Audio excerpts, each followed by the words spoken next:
There were more women than there was men. A lot of the girls worked in the office. A lot of the office girls enjoyed seeing us getting out there, and they decided they wanted some more of that big money too, so they chose to go out in the field like we did and work on the ships. I wasn't Rosie the Riveter. I was Alice the Welder.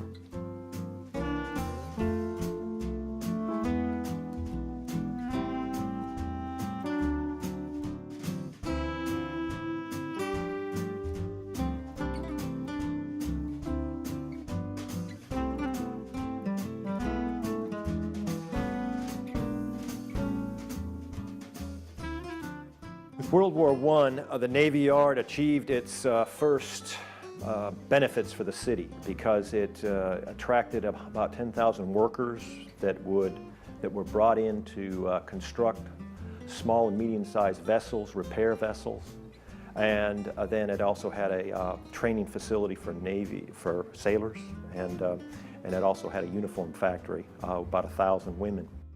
Orangeburg was just a regular good little country town for Mother to move to after we left Hilda.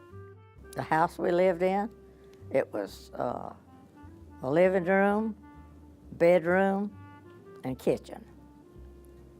That was it. We all lived in that little house. I had worked in a 5 and 10 cent store, and I made $10 a week, 40 hours. And we decided that we needed more money because Mother was having a struggle. The Navy sends a directive to all U.S. Navy yards saying, along with males, that you need to start employing women. Up to that time, that was against the rules. Women did not work in Navy yards except maybe in certain office settings as secretaries. They sent job announcements to radio stations throughout the Southeast. The men was all going to service, and they needed women, and they started training women in the Navy Yard. We decided we'd go down and apply, and they took us right away.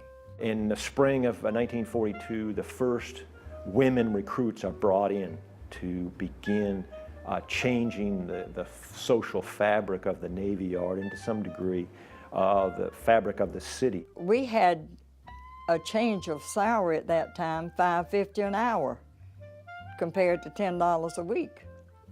So it was quite a help in the household. Charleston, as most cities in the upstate, was like another country. You had always had a rivalry between the upstate and the low country, and that was extenuated by the fact that it was a long, slow, and expensive process to go from Spartanburg to Charleston.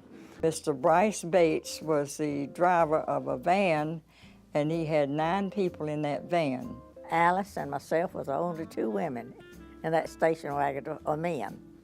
And we drove the 78 miles to Charleston, and we get home at 8 o'clock at night, 8:30. And we didn't have time to date or even think about dating at that time. We just worked.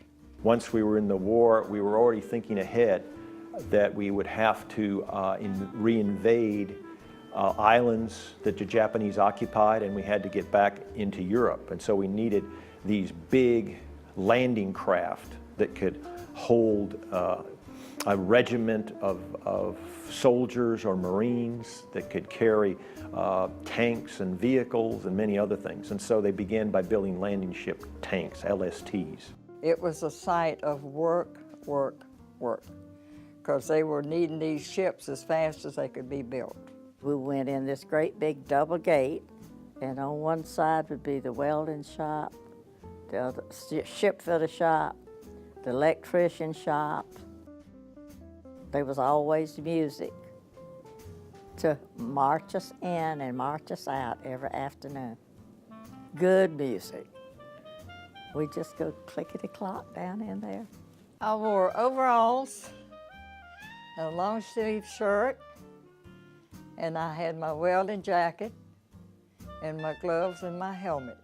Every morning we went to the stand and picked up our rods, our welding rods in a can, and then we'd go on the job and weld.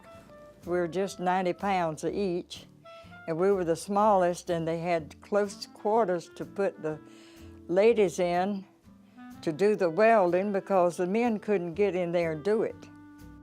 They used my sister and I to get in there together. I would tack weld and she would finish welding. And we'd be done and out of it in just a few minutes.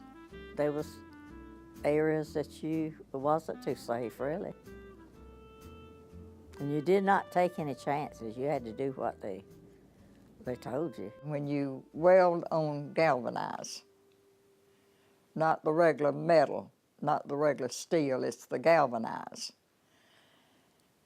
And it threw off the gas, and that's what made you sick. Well, it just made you definitely nauseated.